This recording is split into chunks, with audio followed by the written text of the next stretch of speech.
बच्चों, आज मैं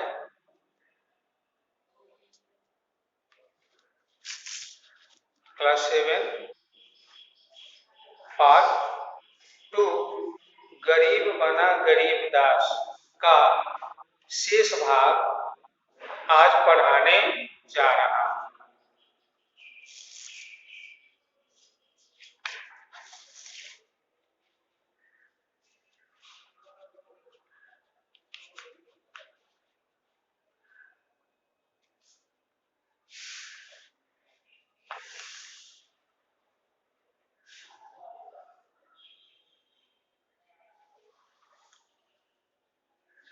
हम अपने किसी निर्धन मित्र के पास जाएं तो उसके एक पीरा पान पर संतुष्ट हो जाते हैं, पर ऐसा कौन मनुष्य है जो किसी धनी मित्र के घर से बिना जलपान किए हुए लौटने के बाद सदा के लिए उसका तिरस्कार न करने लगे। कई दिनों के बाद गरीब से बातचीत होने पर उसने बताया, हाँ, उसके घर खेती किसानी है, गाय भैंसे भी हैं। तब मैंने उससे पूछा, दफ्तर के बाबू लोगों की भी कई कुछ खातिर करते हो? गरीब ने दीनतापूर्वक आश्चर्य से कहा, हुजूर, मैंने सरकार लोगों की क्या खातिर कर सकता हूँ? खेती में जौ, चना, मक्का, ज्वार, घास पात के सिवा और क्या होता है? आप लोग राजा हैं, ये मोटी चीजें किस मुंह से आपको भेंट करूं? मैंने उसे समझाया, भला एक दिन कुछ लाकर दो तो देखो लोग क्या कहते हैं। शहर में ये चीजें कहाँ मयस्सर होती है।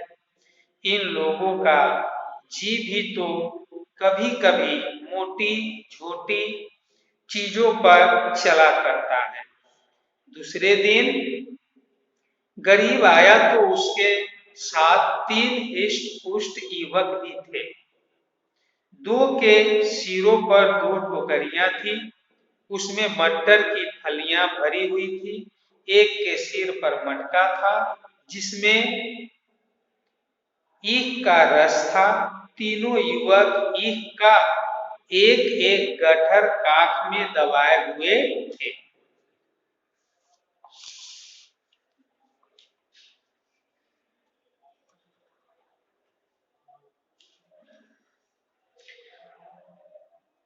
दफ्तर के चपरासियों और अन्य कर्मचारियों ने गरीब को घेर लिया। कोई ईख लेकर चूसने लगा। कई आदमी टोकरों पर टूट पड़े। इतने में बड़े बाबू भी आ पहुंचे।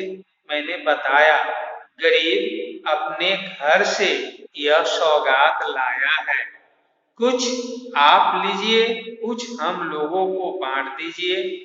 बड़े बाबू कृत्रिम क्रोध धारण करते हुए बोले, क्यों गरीब, तुम ये चीजें यहाँ क्यों लाए? अभी लौटा ले।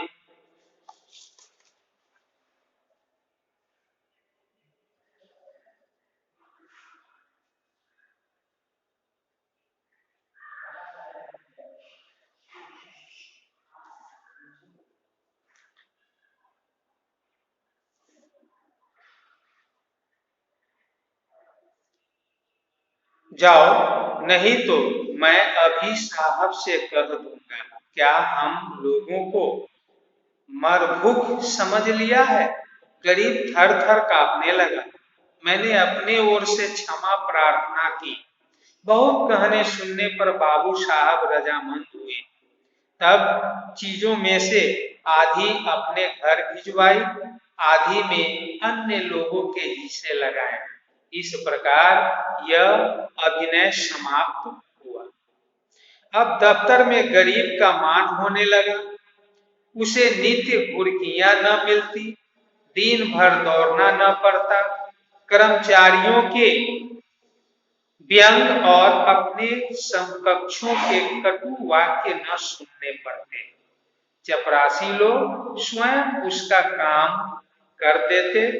उसके नाम में थोड़ा सा परिवर्तन हुआ, वह गरीब से गरीब दास बना। स्वभाव में भी कुछ तब्दीली पैदा हुई। दीनता की जगह आत्म गौरव का उद्भव हुआ।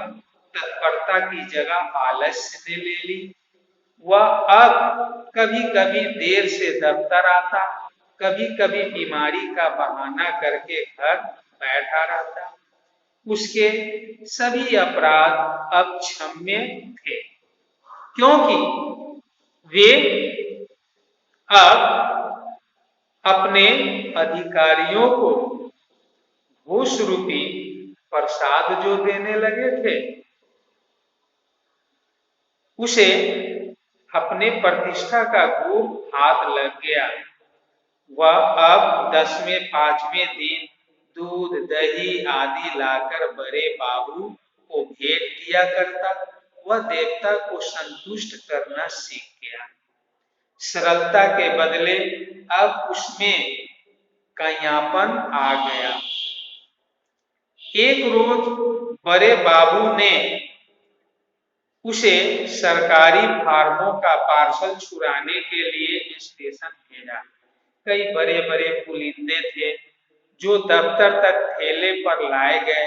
गरीब ने ठेले वालों से 12 आना मजदूरी तय की थी।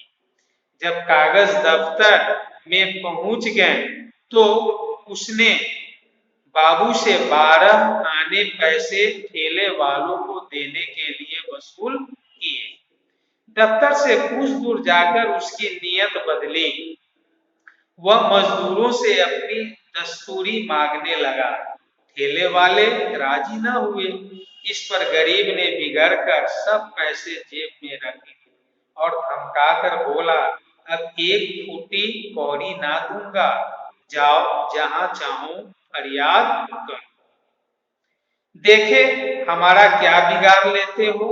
ठेले वाले ने जब देखा कि भेंट न देने से जमा ही गायब हुई जा रही है, तो रो धोकर 4 आने पैसे देने को राजी हुए। गरीब ने अठन्नी उनके हवाले की और 12 आने की रसीद लिखवाकर उनके अंगूठों के निशाने लगवाकर रसीद दफ्तर में दाखिल कर दी।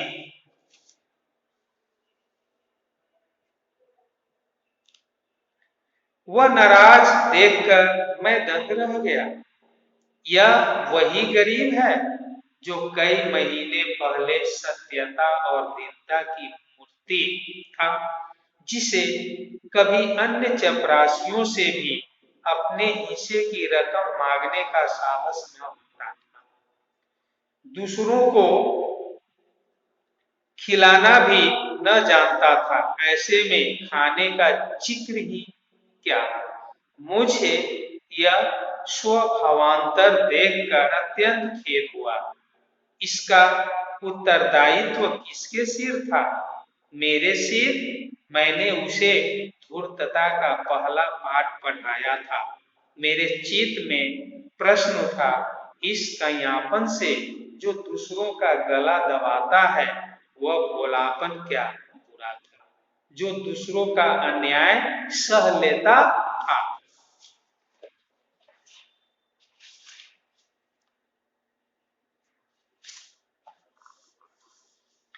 वह अशुभ मुहूर्त ही था जब उसे मैंने प्रतिष्ठा का मार्ग दिखाया, क्योंकि वास्तव में वह उसके पतन का भयंकर मार्ग था। मैंने बाह्य प्रतिष्ठा पर उसकी आत्म प्रतिष्ठा का बलिदान कर दिया। बच्चों, अब इन शब्दार्थों को अपने नोटबुक में उतारकर इसे याद कर लीजिएगा। उसके बाद कुछ अभ्यास कार्य है जिसे आप स्वतः हल करने का प्रयास कीजिएगा। एक में सही उत्तर पर 9 का निशान लगाइए। 2 में शब्द अर्थ का उचित मेल कीजिए।